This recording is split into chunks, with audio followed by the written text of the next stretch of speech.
despite a shortage of family doctors across the province. So even before the pandemic, we knew that way too many people living in Ontario didn't have a family doctor. That number has only grown. A new study shows almost 2 million people in the province are without a primary physician. Why there's a shortage and what's at stake. Plus, they have been charged with attempt murder and attempt kidnapping. Police make a second arrest in the violent assault on Elnaz Haj-Tamiri, a GTA woman who was attacked a few weeks before she was abducted. Now the question remains, where is she? And it's hard for us to hold on to it. You know, like we're losing a grip. I am, frankly, like most of my residents, mad as hell. With the Eglinton Crosstown LRT delayed yet again, a city councillor is calling on the province to hold a public inquiry as businesses struggle to stay afloat. Good evening, I'm Kelda Yoon. A growing number of people in the province don't have a family doctor. Now, that's according to a new study that shows family physicians are leaving the profession faster than ever before. The pandemic is partly to blame, with some unable to keep running their practice, which has meant thousands of people left without primary care. Alice Chiasson has more. Finding a family doctor has been challenging for a long time. So some of the latest research has shown that even as of March 2020, there were 1.8 million people living in Ontario that didn't have a regular family doctor. A new study out from Unity Health Toronto indicates that about 3% of Ontario family doctors stopped practicing between March and September 2020, which means about 170,000 patients lost their doctor.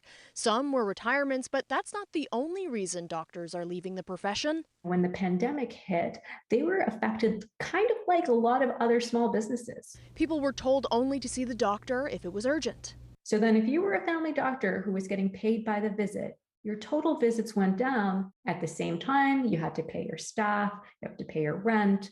The dwindling rates of medical students going into family medicine doesn't help. I think family medicine has just not gotten the respect in the past from even within the profession that it deserves. You know, we're very much the foundation, but we're a generalist practice. And I think there is this feeling that, oh, if you're really good, you should specialize. So what's at stake if things keep going this way? If you are falling ill, you don't have the same trusted place to go. And so then you're left kind of lost, and you may end up going to a walk-in clinic, you may end up going to the emergency department room. So not having a good family medicine or primary care system can have big consequences for the people who don't have a doctor, but then also for the broader health system. Dr. Kieran says the pay-per-visit model needs to be reevaluated to stabilize incomes and minimize burnout by investing in creating more family health teams. The public putting their voice forward is an important part of the solution. And that's why my colleagues and I have actually spearheaded an initiative called Our Care. So go to our website, ourcare.ca, and take our national research survey. Tell us whether or not you have a family doctor, tell us about your experience, but really importantly, tell us about what you want to see in family doctor care or primary care. Alice Chiasson, CBC News, Toronto. A union representing frontline hospital staff is warning that the staffing crisis in the province is getting worse. QP is proposing a multi-step plan to address the problem that begins with increasing worker pay. Increase wages to attract and retain staff. Bill 124 prevents that and needs to be repealed. There is no path in solving the staffing crisis without raising wages. The union estimates that in Toronto alone, 15,000 workers would need to be hired this year just to maintain service levels. And they want to see more done to keep existing employees from leaving. And they're calling for a ban on hospitals using agency nurses, which the union says are more expensive. They also want to see the use of financial incentives to discourage existing staff from retiring and to see the creation of more spaces in colleges to train workers. A leak of hydrochloric acid sent a number of people to hospital today in St. Catharines.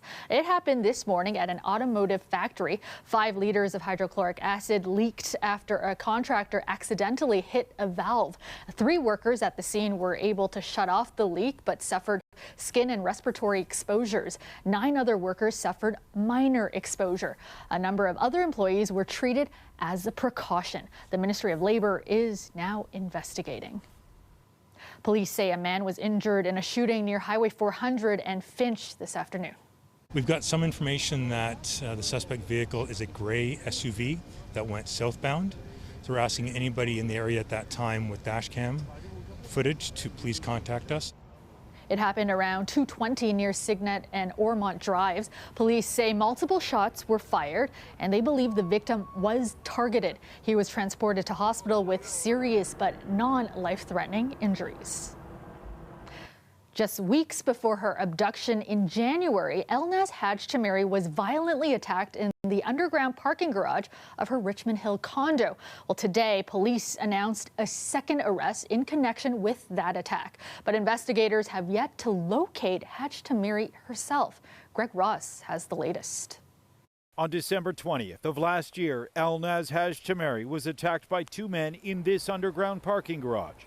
They beat her with a frying pan, and among the injuries she suffered was a gash in her head that required 40 stitches. Police say on September 19th, one of the men believed to be responsible was arrested. He's been identified as Harshdeep Binner. He's 24 years old and of Brampton. Binner is the second man arrested by York police in connection to this attack. The first suspect was taken into custody in April. It was a 23-year-old Ryaset Singh of Brampton. Both of the 2 suspects have remained in custody at this time. And both are facing serious charges. They have been charged with attempt murder and attempt kidnapping. Not long after Hajtamiri was attacked in that underground parking garage, she left her condo here and went to stay with family in Wasaga Beach out of fear for her safety. Less than a month after that attack, on January 12th of this year, Hajtamiri was abducted from that home in Wasaga Beach. 3 men dressed in police gear pushed their way in and took Hajtamiri by force. She has not been seen since. The OPP have charged her former boyfriend in connection with her disappearance. 35-year-old Mohammed Lilo has been charged with kidnapping. The OPP also believe he was involved in the assault in Richmond Hill and have laid separate charges against him for that. York Regional Police say they are working closely with the OPP on this investigation, and they aren't ruling out the possibility of more charges to come. The investigation would still be continuous and ongoing because there are still some unanswered questions that remain in possibly in 2 jurisdictions. Both Binner and Singh are scheduled to make their next court appearance on October 3rd in Newmarket. Greg Ross, CBC News, Richmond Hill.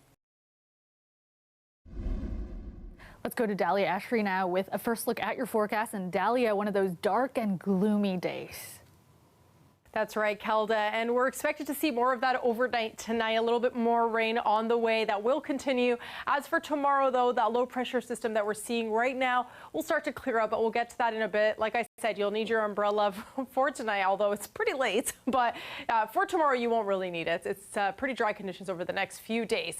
The daytime high in Toronto, 17 degrees today. A little cooler out in Sarnia, 14 degrees because of that cold front system that's moving through southwestern Ontario. Now, if we take a closer look here, you can see that precipitation activity right there is quite strong, and that will be making its way overnight tonight. There's a frost advisory for some parts of southwestern Ontario because of that cold front. So like I said, the rain will be moving out overnight tonight.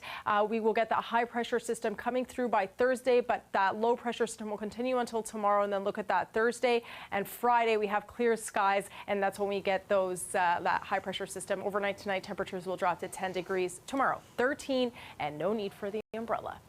Thanks so much, Dahlia.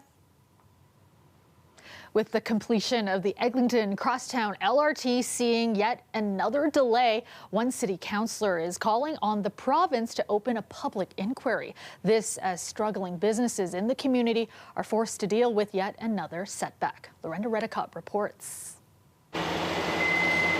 More than 10 years of road closures, noise, and businesses being forced to call it quits. I am frankly, like most of my residents, mad as hell.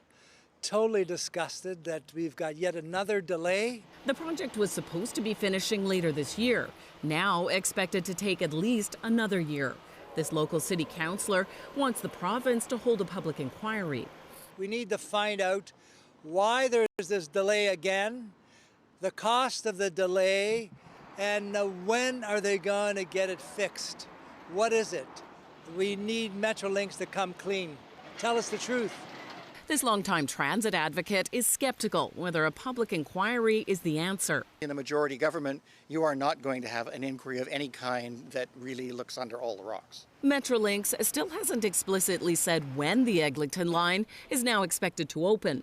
Come on, Metrolinx, we know you've got problems, but can you be honest and tell us what's really going on? Give us real dates about when the project is going to actually be finished.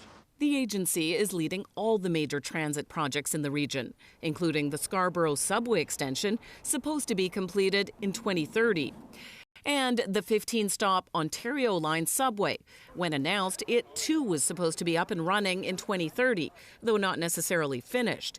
Steve Monroe is frustrated by what he sees as secrecy from Metrolinx. They were set up to not really tell people much about what's going on, unlike municipal governments, which are required to be much more open about their projects. Meanwhile, one family restaurant that opened 5 years into the construction says it's been hard. We're holding on by the grace of God. We can thank God for that we're still open. She says more financial help is needed along Little Jamaica. We just want to maintain our culture, our heritage, but in this trying time, it's like it's hard for us to hold on to it. You know, like we're losing a grip, and we don't want to do that. Lorenda Redicomp, CBC News, Toronto. According to a new report, municipalities in the GTA are among the slowest in Canada to approve housing projects. That's something advocates say needs to change now. Meg Roberts reports. Almost 3 years. That's the average time it takes for the City of Toronto to approve a housing development, according to a new study the Building Industry and Land Development Association released. These delays in approval and increasing municipal costs are really adding to the affordability challenges that we have in the GTA.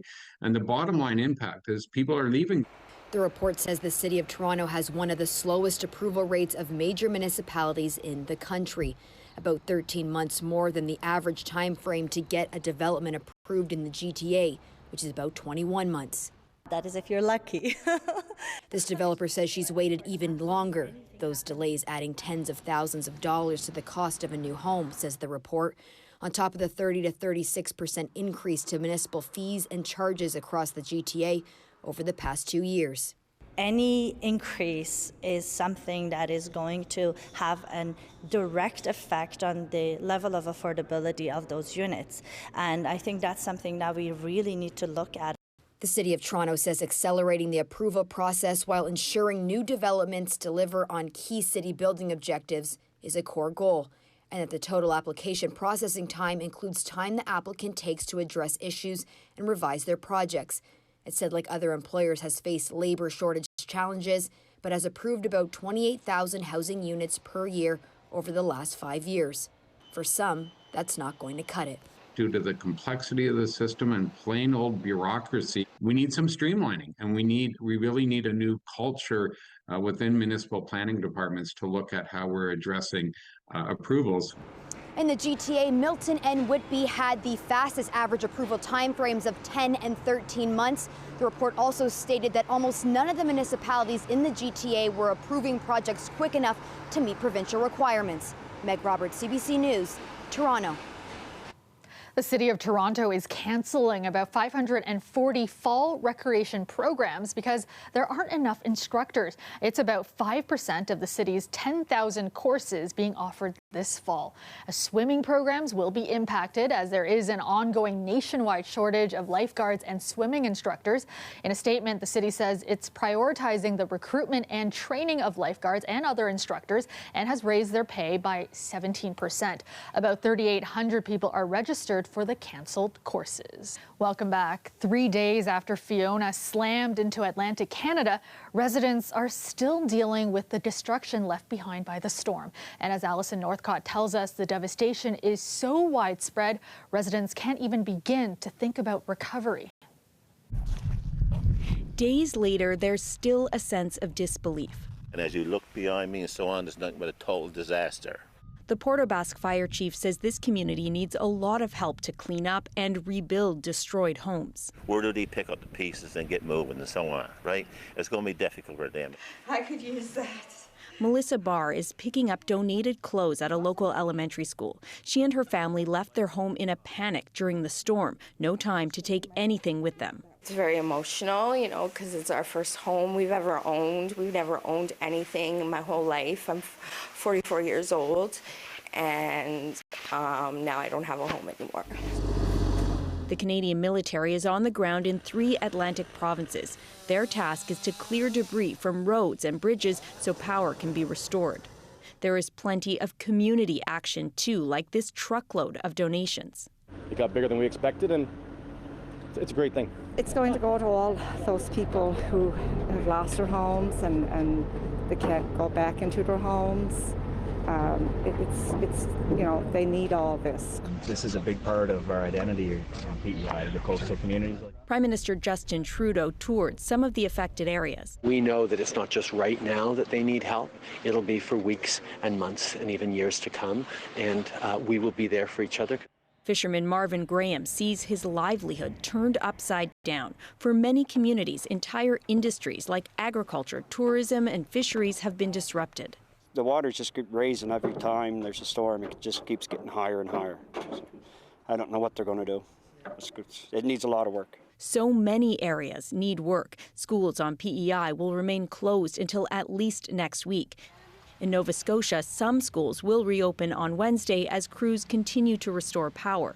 But that's just one part of the cleanup, and there's so much more ahead. Allison Northcott, CBC News, Montreal. And this is a live shot of the Toronto skyline. Cloudy tonight with some light rain, and that should be clearing up overnight. Currently, it is 12 degrees in the city. Let's go back to Dahlia now with a look at your long-range forecast. And Dahlia, tomorrow mostly dry, but those clouds sticking around. That's right, Kelda. We won't be seeing too much sunshine tomorrow, mostly overcast. But earlier today, we did see rain, and we'll see that continue overnight tonight. And then tomorrow, it's mostly cloudy, but it is dry. So you won't need your umbrella for tomorrow. For the most part, it will be dry conditions actually starting tomorrow for the next few days. But we'll get to that in a bit. The daytime highs in Toronto today, 17 degrees, a little cooler out in Sarnia, 14 degrees. And there's a cold front that's moving through the province, especially in southwestern Ontario. And that's what's giving a little bit cooler temperatures out in the southern region. Now, there is a precipitation activity that we are seeing right here moving through, and we'll be seeing that overnight tonight. And then it will go away by tomorrow because that low pressure system will slowly be making its way out of the province as the high pressure system comes in from northwestern Ontario. Now, we will be seeing a windy or experiencing a windy evening tonight. Winds will be gusting up to 38 kilometers an hour, and that will carry through until tomorrow, and it will become a little bit stronger, and then it will become lighter tomorrow afternoon at around 5 o'clock. So by the evening tomorrow, the wind will get a little bit lighter, but still quite a breezy day tomorrow. Especially it's a dry day, so that is pretty nice. You get a little bit of that breeze. And then tonight, temperatures will drop. It'll be 10 degrees in Toronto. Overall, Golden Horseshoe in the double digits. The only regions that are, the only areas, that are experiencing single digits for tonight. A little bit cooler, Mississauga, Markham, and Oshawa. 70% chance of rain overnight tonight. Now, as for tomorrow, like we said, cloudy conditions. 30% chance of rain, but for the most part, it will be cloudy and dry. Thursday, Friday, Saturday, and Sunday again, that is the dry, sunny conditions that are on the way because of that high pressure system. Saturday, a little bit warmer as well, 18 degrees, but we'll still have those cooler nights ahead with those single digits, a little warmer in the evening on Saturday and Sunday night. So a great chance to head outdoors over the weekend and start anticipating for those dry conditions that we'll be seeing over the next few days. Kelda? Hey, thanks so much, Del.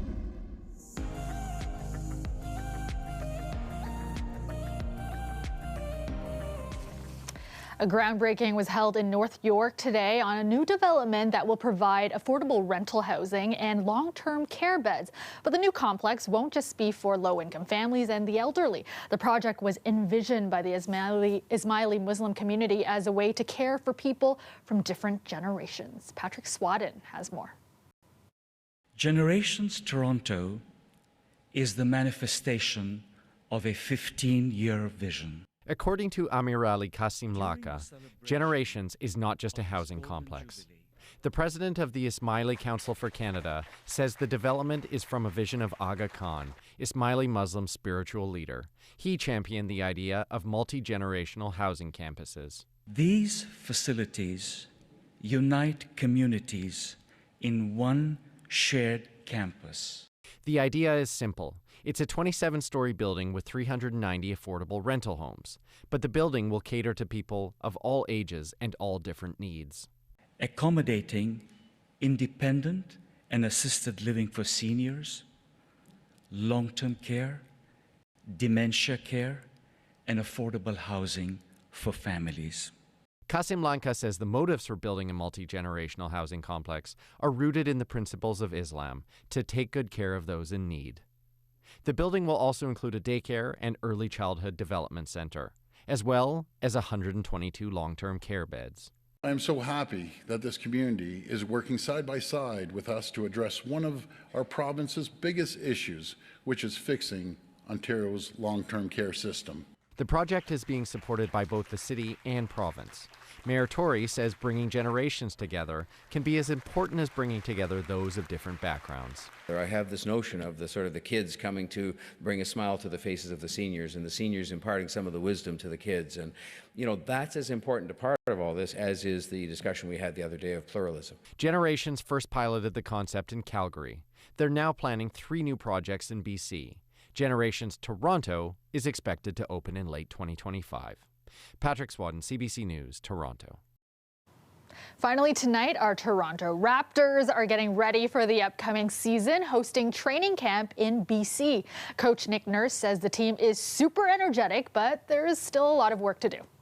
But there's still a good amount of teaching going on for the guys that haven't been here, just again so we can all get on the same page as quickly as possible. The Raps on the court at the University of Victoria's Athletic Centre. They'll be in BC until Saturday and will host an intra-squad game for fans on Friday night. And that is our show for you tonight. Thank you so much for watching. Dwight Drummond has our next local newscast tomorrow at 6. I will see you back here tomorrow night at 11. Have a great night, everyone.